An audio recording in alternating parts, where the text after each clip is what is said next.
Olá, boa tarde. Boa tarde, Samanta. Eu agradeço por o senhor ter aceitado, né, nos proporcionar esse momento de conversa. Gostaria que o senhor explicasse para nós algumas orientações, como que nós deveríamos ter mais atenção, doutor, quanto a evitar possíveis processos, possíveis ações, né? Porque nós veterinários acabamos nos dedicando mais a especializar na situação médica propriamente dita e deixamos de lado a questão de legislação, né? Às vezes não prestamos atenção nas resoluções do CFMV, CRP, muito menos no Código Civil, né? O que o senhor nos indica, nos orienta nessa situação? Como proceder? Bom, primeiramente, muito obrigado pelo convite.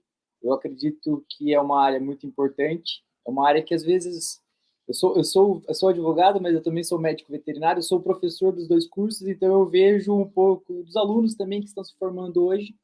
Então eu vou conversar um pouquinho com vocês sobre essa temática, realmente que a Samanta falou, que é como que o médico veterinário pode se proteger contra possíveis processos. Bom, o que acontece é o seguinte, hoje todo mundo tem um celular, um computador na mão. Ótimo, perfeito. O problema é que assim como o tutor chega para você, veterinário, já com o laudo, com o tratamento, já chega com tudo na cabeça dele, ele viu no Google. Da mesma forma são os processos. Então, hoje em dia, as pessoas têm acesso. Às vezes ela procura no Google, vê, opa, danos morais, danos materiais, já entra com a ação. E tem a evolução também. Hoje nós vivemos o momento da família multiespécie. A família multiespécie o pet não é mais um animal da porta para fora, ele é um membro da família. Para o médico veterinário, isso tem dois pontos. Um lado é muito bom porque o tutor ele vai investir mais em tratamentos, ele vai ter uma preocupação maior porque é um filho. Só que também tem um ponto que pesa, que é, caso aconteça algo com esse pet, não é mais igual antigamente, substitui, não, porque é um membro da família que veio a óbito ou teve algum dano.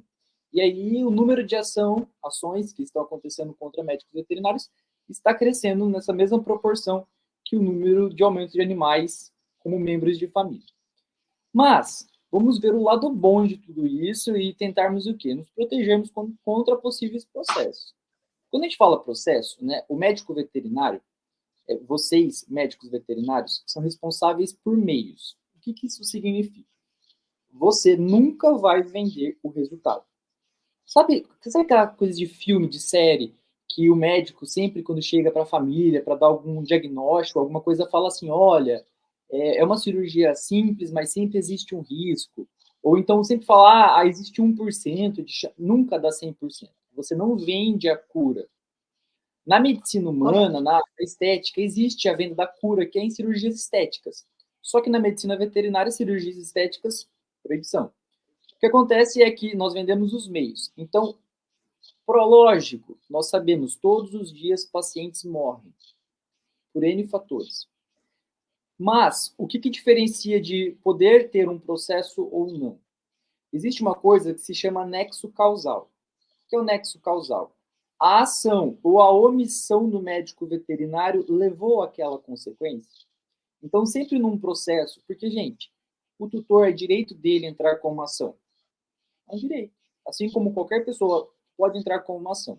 É lógico que ela vai ter que provar, ela vai ter que demonstrar a situação fática, o que aconteceu, o que ela está propondo. E aí, caso chegue para vocês essa ação, o que você vai ter que demonstrar junto com o seu advogado? Que você não agiu de forma imprudente, imperita ou negligente naquele caso. O que seria a imperícia, imprudência e negligência? Seria a ideia da responsabilidade civil. Então, ser imperito por exemplo, eu nunca fiz uma cirurgia ortopédica na vida, e dizem que ganha bastante dinheiro com uma cirurgia ortopédica veterinária. E então, chegou um paciente para mim ortopédico, eu penso, vou fazer o meu 14º, 15º aqui. E vai lá e faz a cirurgia. Nunca fez uma especialização, nunca tinha feito uma cirurgia. A chance de dar muito ruim é muito grande. E aí, caso dê uma situação fática ruim, e o tutor entre com uma ação, existe aí o que? O nexo causal. Do quê? Da imperícia. Você não era perito naquele conhecimento. Digamos outro, vamos lá. Durante o procedimento cirúrgico, eu decido por conta mudar os protocolos. Mudar o protocolo anestésico, mudar o protocolo cirúrgico, que já é preconizado na literatura, isso é imprudência. Durante o transcorrer, eu não sigo os protocolos. Então, é muito importante você seguir o protocolo. Por quê? Digamos que você está fazendo um procedimento, uma castração, um procedimento simples.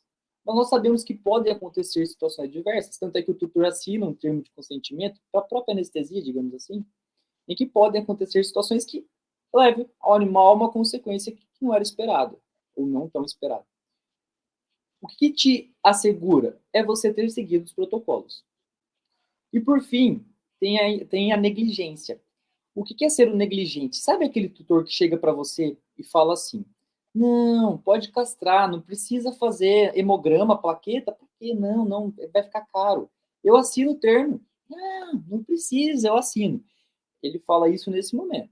Só que depois, se o animal... digamos que o animal estava com plaquetas baixas. Antes de hemorragia, lá em cima.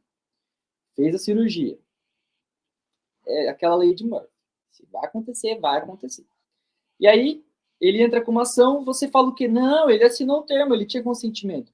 Sabe o que os juízes hoje em dia estão dando de resposta? Certo. Mas ele tem uma hipossuficiência de conhecimento. Você, médico veterinário, sabia que tinha esse risco. E mesmo assim, você assumiu esse risco. Ele assinou, mas ele não tem conhecimento prévio do risco. O que é plaqueta? Cascata de coagulação? Sei lá, o que é isso? Então, ele não tem essa obrigação. Você, médico veterinário, teria essa obrigação. E é lógico, gente, sempre que tem uma ação, é isso que você tem que demonstrar. Se houve imperícia, imprudência e negligência. Provar que não houve para se defender. Mas nós estamos falando muito de uma possível ação. Também existe a ideia da prevenção de uma possível ação. E é muito importante e é muito legal que hoje nós temos uma coisa que se chama termo de consentimento livre e esclarecido. O que é esse termo? Esse termo é aquele termo que o tutor ele assina antes do animal ser internado, antes de fazer algum procedimento. Em que você, médico veterinário, na presença de alguma testemunha, nem que seja o secretário, você lê aquele termo. Não é só simplesmente entregar para ele e ele assinar, tá, gente? Isso é muito importante. É importante você ler em voz alta e esclarecer as dúvidas dele. E não utilizar termos de consentimento genéricos. Por quê? A gente sabe que cada procedimento ele tem uma especificação. Às vezes é uma raça bracefálica, tem alguma especificação da raça.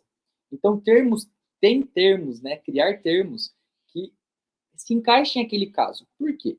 Caso aconteça, e algo nós nunca esperamos que aconteça, mas caso aconteça algo que leve a uma ação, aquele documento que foi assinado pelo tutor de uma forma que ele foi esclarecido que estava assinando, ele foi voluntário, ele tem aquele documento em mãos, você tem esse documento em mãos para respaldo jurídico. Olha, aconteceu isso, mas ele já sabia previamente.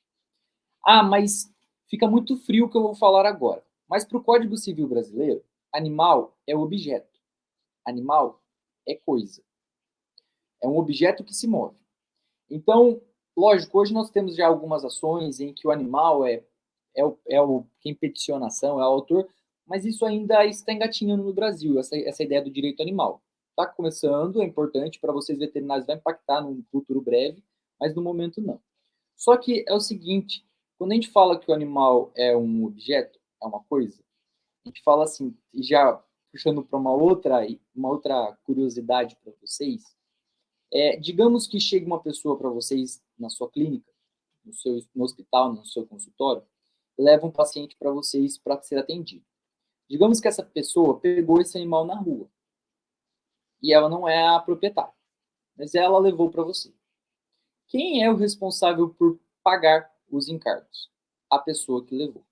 Porque como o animal é um objeto e a coisa, a pessoa que levou o objeto até vocês, o objeto que se move, desculpa falar dessa forma, mas é porque é como está no Código Civil. Eu não concordo com essa ideia, mas é da forma que está lá, tá? Então, como é um objeto que se move para o Código Civil, como é você que está levando no hospital veterinário, na clínica veterinária, é você que tem a responsabilidade de arcar com os encargos, com as custas. Por isso que é importante para vocês entenderem que é lógico que chegou um paciente para vocês têm o dever ético profissional de prestar os primeiros socorros. Só que fazer os procedimentos que não se encaixem como primeiros socorros, aí o que eu aconselho façam o cadastro prévio de quem está realmente levando o animal, Por quê? Caso não aconteça o devido pagamento depois dos encargos, aí sim acontece uma ação de cobrança frente a essa pessoa. Ah, mas ela não é a tutora, mas ela é a responsável, porque ela, naquele momento, levou, de acordo com o Código Civil, o animal para vocês para ser atendido. E isso acontece com frequência. As pessoas, e vamos só falar assim, a medicina veterinária, ela é uma das profissões com maior índice de burnout, né? Desculpa se eu falei errado o termo. Mas existem vários fatores para isso, que já se diz na literatura. Uma delas é a ideia da eutanásia. O veterinário hoje no Brasil é o único profissional que faz eutanásia de uma forma regulamentada. E todo mundo aqui já passou por uma eutanásia sabe que é o impacto. É o tutor em volta, é todo mundo, é uma situação. Mas tem outras questões também. É a prostituição da veterinária. E quando eu falo a prostituição da veterinária, a culpa são dos próprios médicos veterinários, que começa uma ideia de quem cobra menos. E aí as pessoas acabam não procurando a qualidade, ela procura o valor. E isso é lógico. No Paraná nós não temos uma tabela, no Brasil, perdão, no CRMV, na veterinária, nós não temos uma tabela de preço. Né? Por quê? O código de ética fala como que você pode precificar o seu serviço, mas não existe uma tabela. Isso é bom e é ruim. Né? Diferente da ordem dos advogados, que existe uma tabela de preço mínimo, então é o piso do valor, né, que deve ser cobrado. Na veterinária não tem. E tem muito veterinário que começa a cobrar valores irrisórios. Não dá para manter uma clínica fazendo o procedimento daquela forma. E aí, o que acontece? Vira um efeito dominó. As pessoas começam a achar, nossa, você está cobrando para fazer o procedimento, você é mercenário, você não gosta dos animais. Não é questão disso. As pessoas têm que entender que para manter uma infraestrutura, anestésico, analgésico, fármacos, tudo custa dinheiro, né? É igual aquela brincadeira, pedir carona para taxista. Não tem como. É lógico, todos aqui, todos que fazem veterinária gostam de animais, amam animais. Mas não é questão de ser mercenário ou não. É porque todo serviço tem encargo, tá certo? Assim como a medicina veterinária. Então, não tenham medo de, previamente, fazerem o cadastro do tutor, da pessoa que está levando. Não precisa, mas eu não sou dono, eu só achei na rua. Não, mas nesse momento você é o responsável. Por quê? Caso não aconteça o pagamento, a cobrança é frente a essa pessoa que levou realmente o animal até lá. E, gente, não adianta a gente pensar, mas estão fazendo para ajudar. Mas você também, mas tem que pagar as contas. Porque senão, no final das Exato. contas, você não vai conseguir pagar, aí as pessoas que você deve alguma coisa você não vai conseguir pagar, vira um efeito dominó. E aí, no final das contas, ninguém vai olhar, nossa, mas ela que não está cobrando o valor, né? E lembrando que, de acordo com o Código de Ética Veterinária, não pode fazer atendimento gratuito, tá? Pior ainda, anunciar, né, o seu atendimento como gratuito ou promocional. Veterinária não pode fazer promoção, não pode fazer Black Friday, não pode de jeito nenhum. Não, e é verdade. Às vezes a pessoa fala, não, porque traga aqui, traga fazer uma coisa e ganha outra. Não, não existe isso. Nosso serviço, a pessoa tem que procurar a gente por causa do nosso serviço, não por causa de promoção, hein? Mas aí eu tenho pet shop junto com minha clínica. O setor do pet shop é outra história, não mistura as duas coisas. A loja é uma coisa, o setor de atendimento é outra. Mas, pessoal, a responsabilidade civil do médico veterinário, ela é uma coisa muito simples. Né? A gente tem que pensar assim, como eu já disse, animais, pacientes, assim como seres humanos em hospitais, eles morrem todos os dias. Infelizmente, nós não temos a varinha mágica em que todo paciente que chega para a gente salva. Às vezes, o estágio que o animal chega para a gente já está muito avançado, já não é mais compatível com a vida. Às vezes, o prognóstico do animal se agrava muito rápido. Às vezes, ele chega de uma forma, mas o estado de saúde do animal degrada muito rápido, que foge do alcance. E aí é a hora que o tutor, principalmente no momento do luto, ele acaba tentando achar culpados. Existem as fases do luto. E entre as fases do luto é achar culpado. E aí quem é o culpado? Imagino que é o veterinário naquela hora que na cabeça deles houve uma omissão. Como que vocês provam que não houve omissão? Termos de consentimento, livre esclarecido, prévio, né, antes do procedimento. Outra coisa, prontuário. Os prontuários devem estar preenchidos, escritos, completos. Não omitam, desde a anamnese. Sabe aquela que você fica perguntando, mas não tem nada a ver. Pergunta. Mas é um emergencial. atende emergencial, mas depois volta com o tutor e preenche. Por quê? Porque esses documentos, depois, judicialmente, eles têm caráter de prova para vocês. Ah, mas não há, essa pessoa não vai me processar.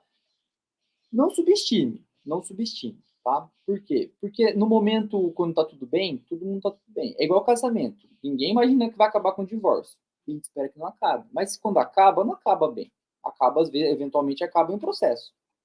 Assim como acontece no direito consumidor. E vocês, médicos veterinários, nós, médicos veterinários, nós fomos ensinados a que lei é chato. Todo mundo aqui teve na faculdade a disciplina de ética profissional, que vocês aprenderam o código de ética, tiveram a disciplina de IPOA, que vocês aprenderam legislação, tem bastante legislação de inspeção, e era aquelas disciplinas que você fala, meu Deus, eu nunca vou usar isso aqui. Aí chegou no dia do juramento de vocês, vocês juraram que vocês seguiriam o código, a resolução da profissão de vocês, as leis que regulamentam essa profissão e as leis nacionais. Vocês juraram. O que acontece é que as legislações hoje são de uma forma. Então, eventualmente, você se formou, por exemplo, em 2012, 2013. O código de ética já mudou já depois disso. Então, se você se formou antes, opa, você está estudando com o código de ética anterior. E assim vai acontecendo. As legislações vão se atualizando. Por exemplo, a gente não pensa, né? Quando eu me formei, ninguém falava, por exemplo, WhatsApp. Ninguém se preocupava com WhatsApp. Hoje em dia, nós temos que nos preocupar. Imagina se você, no WhatsApp, manda para o tutor assim. Digamos que isso já aconteceu e eu acompanhei. A secretária, né, o paciente estava internado na clínica, e aí o paciente veio a óbito. Veio a óbito, não, perdão, ele ainda não tinha vindo a óbito, ele tinha agravado o caso durante a tarde. E aí a tutora tinha o hábito de mandar todo dia perguntando para a clínica como que estava o animalzinho.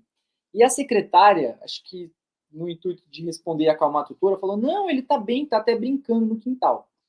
E mandou uma foto do dia anterior. Só que o animal veio a óbito alguns minutos depois. E aí, como que você explica para o juiz que o animal estava com o estado de saúde se agravando, se naquele momento alguém da clínica tinha falado que o animal estava bem? Então estava bem, morreu do nada? Então, o WhatsApp, apesar de ser uma prova frágil, tem que tomar muito cuidado. Por quê? Na realidade, era um WhatsApp da clínica como um todo. E aí fica assim, tá, mas quem que falou? Foi a veterinária?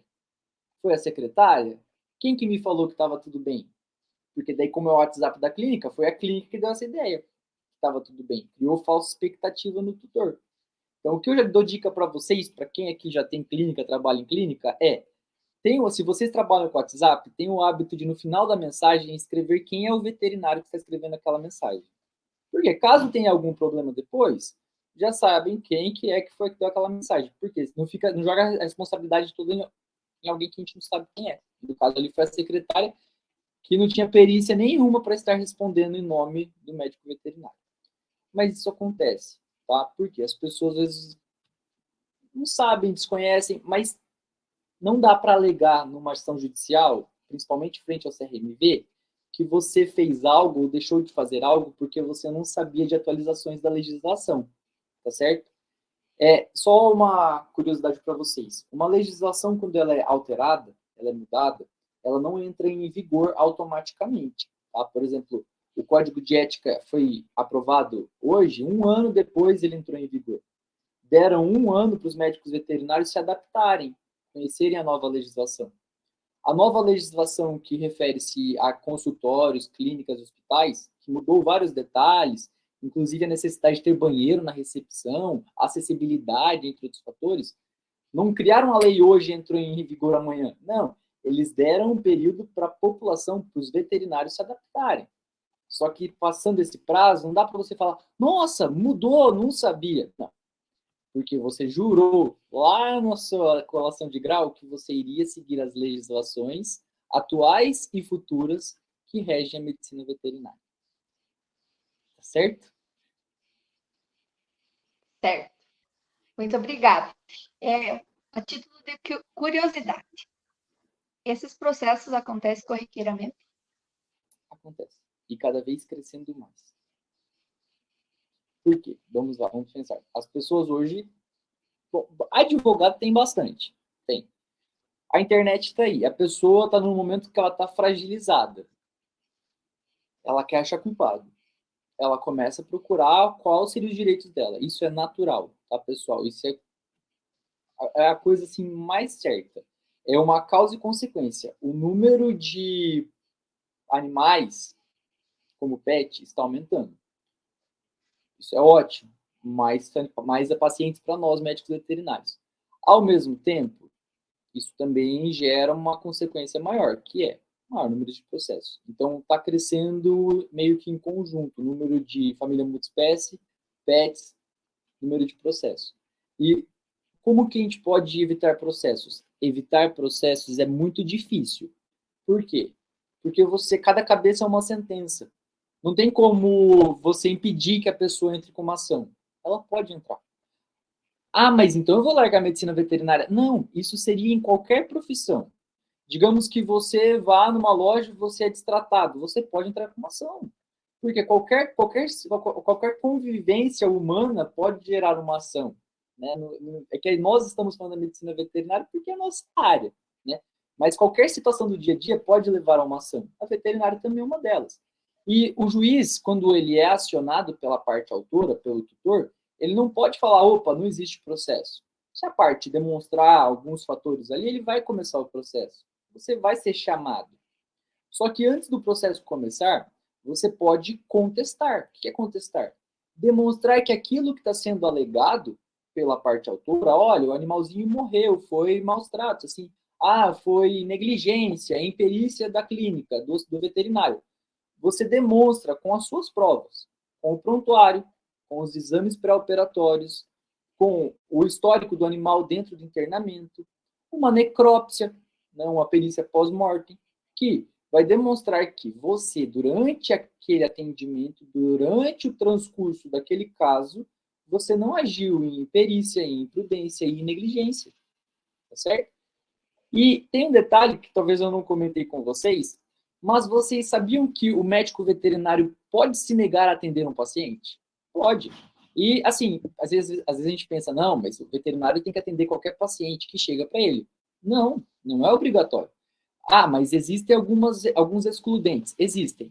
O Código de Ética fala o seguinte, que o médico veterinário é livre para escolher o seu paciente, com exceção de alguns casos. Quais são eles? Se o paciente chegar para você em risco iminente de morte, então você precisa prestar os primeiros socorros, tá certo?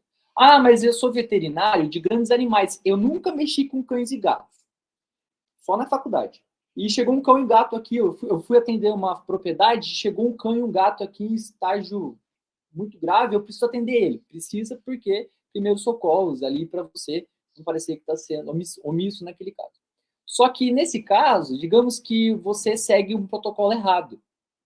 A pessoa vai entrar com uma ação de imperícia? Não. Porque nesse caso você não escolheu o paciente. A imperícia se deu porque você era imperito, você não tinha perícia para trabalhar com pequenos animais. Mas você só atendeu, você só acompanhou aquele caso porque, em força maior, de acordo com o Código de Ética, era seu dever ético profissional atender. Tem mais? Tem mais. Digamos que você seja o único médico veterinário na região. Eu sou aqui de Londrina. Em Londrina, é quase uma clínica veterinária por esquina. Então é muito difícil alegar que não tinha veterinário na região. Mas nós sabemos que no Paraná, por exemplo, tem cidades que tem 1, 2 veterinários. E se um veterinário está viajando, o outro tem o dever de atender. Tá certo? É lógico que entra na mesma ideia de imperícia, imprudência, porque ele não está escolhendo o paciente, ele está sendo obrigado a atender. E, por fim, digamos que um médico veterinário solicita ajuda para outro médico veterinário. Pode acontecer. E você não pode se negar e falar, não vou te ajudar, não. Se um médico veterinário pede um apoio seu, um auxílio seu em um procedimento de urgência, emergência, é seu dever ético profissional também apoiá-lo nesse caso. Tá certo? Doutor, obrigada por esses momentos de esclarecimento. Gostaria de saber se tem interesse em deixar seus contatos, o pessoal seguir no Instagram. Me sigam lá no Instagram, @luisnegre.adv. Luiz Negre, certo. Então, eu Isso. agradeço. Obrigada mais uma vez. Acredito que será de grande valia essas informações, né? Aqui no podcast do programa de pós-graduação da Uniciam. Certo? Muito obrigada. É luisnegre.adv. Ponto ADV, de advogado. ADV. advogado. Isso. Aquele ali é meu É o antigo. Instagram. Isso. Eu que agradeço, Certo. pessoal. Então, Eu parabenizo o programa, parabenizo você, Samantha, porque eu acredito que é um tema muito obrigada. importante. E, assim, é sair um pouquinho da zona de conforto, né? É uma área que a gente não gosta de falar, tanto que eu brinco com meus alunos, eu falo para eles assim, eu espero não encontrar vocês depois, porque eu sou professor de veterinário também, eu falo, não quero encontrar vocês depois da faculdade, eu expliquei tudo que vocês tinham que fazer. Mas, eventualmente, foge do alcance de vocês. Isso pode acontecer. O que eu quero falar para vocês é, façam tudo que está ao alcance de vocês. Sejam profissionais, sigam o código de ética, ajam sempre evitando imperícia, imprudência e negligência. Façam os termos de consentimento. Por quê? Caso chegue uma ação judicial para vocês, vocês estarão com consciência tranquila que vocês têm em mãos as provas necessárias para uma defesa técnica plausível e fática e boa. Tá certo? Joia. Certo, muito obrigada.